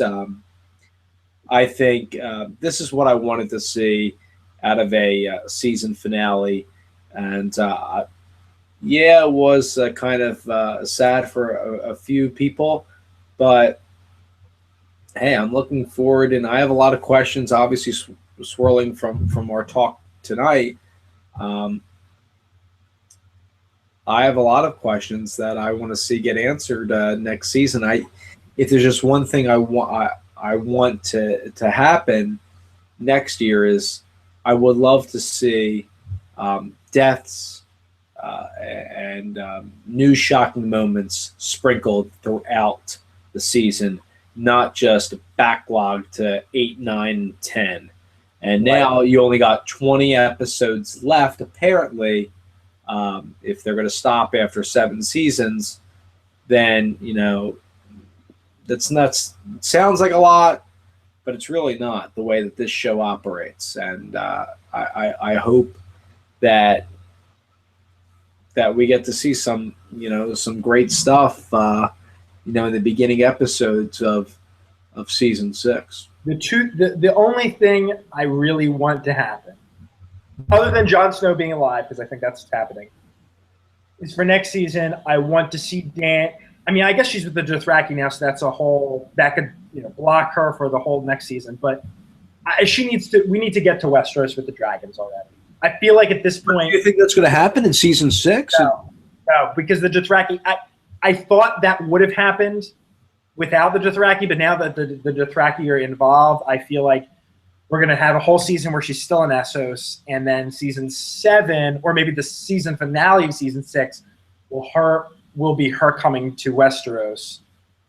But I feel like she's been stuck in the same pattern for so long. The Dothraki are an interesting element, so that throws a little bit of a wrench into is her story getting old to you? Her story in Essos was getting old, but again, the Dothraki, that throws in a whole new thing. So, well, that's the thing. Does that stall her for a season now? Definitely, that stalls her for the season, which makes me think she will not be close to invading Westeros until season 7. So I want to see her move in there, but if they can do something interesting with the Dothraki, that's fine.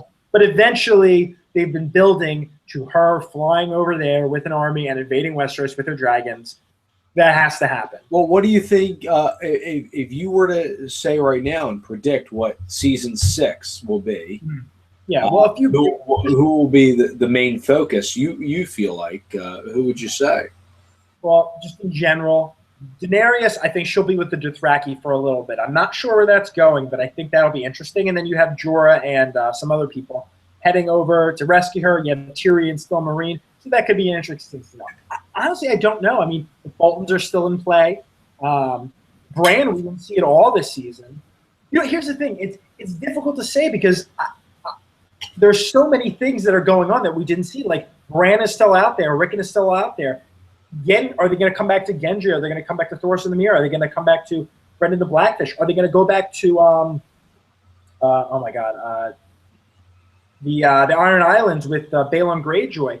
There are just so many things out there that they haven't touched on so long. It's like, that's why when I said there's 20 episodes left, but you look at how much stuff there. Are they just going to ignore all these people that are left, or are they going to just get down to brass tacks and they kill them? I mean, if we get through the series, I think this is a series to me that needs to tie up the loose endings.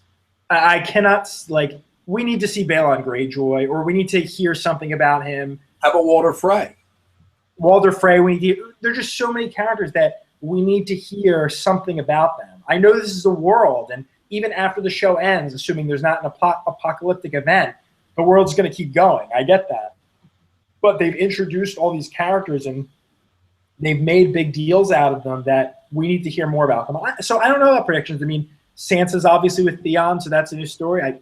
The only prediction I have is that Jon Snow, in some way, will come back. I would be very, very, they killed him at the end of this but I don't know. I feel like he's going to come back. It doesn't seem like it's the end for him. For me, I feel like it is. I think he's done, and I think that some other characters will use that as extra motivation. We'll see. You know, I have no idea. But I really thought that. I thought it was as sad as I was to see him get whacked at the end. I thought it was great to close out a season like this, because after his Herculean efforts with the Wildlings and Hardhome in episode 8 of this season, and to then get killed by his own men just like Mormont did at Craster's Keep, I thought was unthinkable. I really didn't think it would be this way. And just because I feel like his story, I feel like he has more story. I feel like there's more that could go on with him. And if this was like with Stannis, I felt like that was, I don't want to see him go, but he got closure. His story is over. It's done.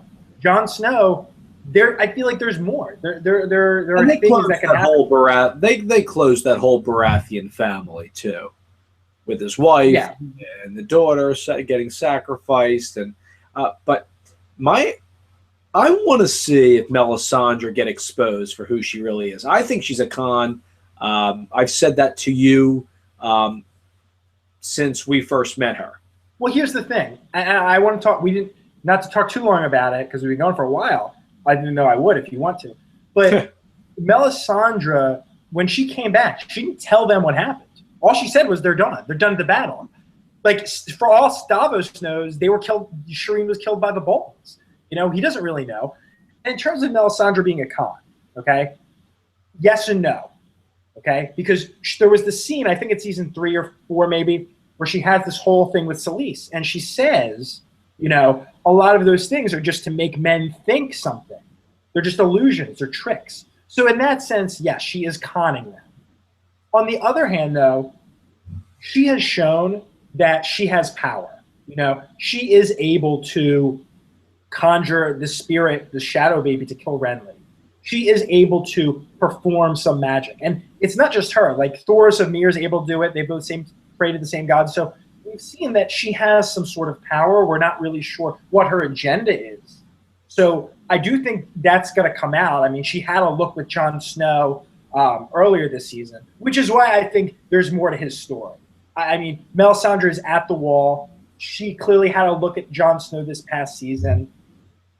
So I feel like there's more Jon Snow story. But Melisandre, I think there's more to her. I don't think she's a pure con. I think she's a con artist, but that doesn't mean she doesn't have powers. And I do want to see more of her. I do want to see more of Davos, and I'm actually really interested in those people. So, but I don't think we'll get any answers as to their background and how they got to. Am I interested in they are now? No, because it's like the same thing with Varys. Like, Varys, do we really want to know Varys' background? I mean, he told it through a story, but how much more background do we really need on Melisandre? I'm not really interested in her background. I'm more interested in her future and what happens, because Stannis did say he saw something in the fire. Again, it's not like Melisandre doesn't have this power and isn't able to see something. Melisandre has a plan. We're just not privy to it. But she has a plan. She has an agenda. We don't know what that agenda is, but it's something. And that's what I'm interested in. That's what's mysterious about her, is there's something going on there. What is it? Stannis seemed to be just her puppet to get to the next step. But what is that next step? I thought it was Jon Snow. And if Jon Snow is truly dead, I have no idea what her next step is. Well, seeing all of 5 seasons of Game of Thrones, you and I, to close out the show, and we'll obviously can look back on this when the series ends, but if you were to say right now who sits on the Iron Throne, who would you say? Nobody. I think the Iron Throne is going to be gone. When the series ends, there won't be an Iron Throne. It will be burned up. That's my prediction. And who will rule the 7 Kingdoms? I don't think anyone's going to rule the 7 Kingdoms. I think you might have. Let me explain a little bit further. I think it's going to go back to when multiple people ruled. So Daenerys might rule, a section of it. I think Jon Snow is still alive, and I think what will happen was the wall. What I think will happen is the wall will come down, and Jon Snow will rule the North. I know he's supposedly dead, but I'm hanging on to this idea that he's still alive. I think Tyrion could rule a part of it. I think you will have multiple rulers of Westeros. So I don't think you're going to have one person ruling the Seven Kingdoms. That's just what I think. Is it to me? Is it too easy in my thinking that Dany sits on the Iron Throne? Is that makes a complicated storyline just so simple? Well, no, she could. I mean, you know what? I think it goes to this idea of, are we really concerned about the last scene of the series, or are we concerned about how we get to the end? It's like The Sopranos. The only thing people remember in The Sopranos is the last scene at Holston's. But other than that, everything else was amazing. And the whole show gets forgotten for this very last scene. And I think that's very similar to what Game of Thrones is going to go through is, does it really matter at the end who sits on the Iron Throne? Or does it matter how we're going to get to the end? I mean, even if Dany sits at the end, the Iron Throne at the end, depending on how they do it, it could be great or it could be terrible. At this point, the way they're going, it looks like it's going to be great. But you never know. I don't think it matters what the end is. I think it matters how they get there. So, again, it could be Dany just sitting on the Iron Throne, and everyone else is dead. That's fine. Yeah, I mean, I've always had an inkling that maybe it was her and Jon Snow joining forces together. And what if it goes in a totally different way? Everyone dies, and it's like Peter Baelish sitting on the Iron Throne. Could be. Why not? That would turn some heads for sure, and I like his acting, so I wouldn't be opposed to that. Does the Stark family reunite together? Yes. Like I said earlier in this podcast, the show can get as bad as it wants, but at one point, things have to get better, even if there are little moments. And I can just imagine that happening and Twitter exploding of, oh my God, Sansa and Arya getting back together, and Brett, like that. I can't see that happen. There's going to be a moment where they all get back together. It might be a sad moment. It might be a happy moment, but they're going to get back together. It's one of those things that we've been waiting to see, and I would be shocked if it didn't happen. Very shocked. Because it's right there. Why not take it? Yeah, I think that would be great too. And if it's Tyrion to band them together with somebody who was a part of their past and help them to get back and make things right. I want a little, and I said this, I just want something good to happen, because again, this episode got me very down. I mean, a lot of bad things happen. It's just not a happy episode. It's not an episode that gets you excited. It's just kind of yeah, that was good, but it doesn't pump me for what's to come. And I want good things for the people I'm rooting for. So I hope the future brings good things. I mean, things have gotten pretty bad. I can't imagine how much worse they could get, and I'm sure they will get, but I'm still rooting for a happy ending.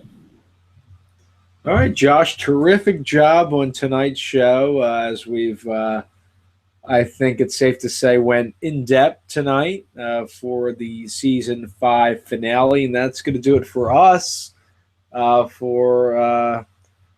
I guess we did a few installments for this particular season. Hopefully, we'll do more in season 6. But nice job as always, my friend. Good job. Is there another podcast, a game of something, coming back this summer? Well, we may be documenting, for those of you watching who like to hear what you and I say, we may be documenting one of my favorite shows, Big Brother, and that would be a podcast called Game of Moves, which I think we both have co-signed on that we are going to do it. Maybe we'll get a few others, maybe not. Maybe they won't be as long. It probably won't be as long as these are, but I'm looking forward to it. I love Big Brother, so check out Game of Moves. We'll promote it on our Twitter accounts, and for those of you that like reality TV and like Big Brother, stay tuned. One last prediction. I think next season what's going to happen is all of a sudden Cersei's going to turn around and Tommen's going to be gone. He's going to disappear. And then she's going to run out and people are going to start screaming and 2% of all of Westeros will have departed. And there'll be a leftovers Game of Thrones crossover. How many departures would there be? 2% of the world's population. Except probably in a little, maybe Bear Island has 0 population. Has 0 departures. Like Jordan, Texas. Like Jordan, Texas. Leftovers, fall 2015 HBO. That will be the next big show that I personally will be watching. And hopefully we'll be doing some shows on that. All right, Josh, great job as always, and we'll talk to you soon. Bye-bye.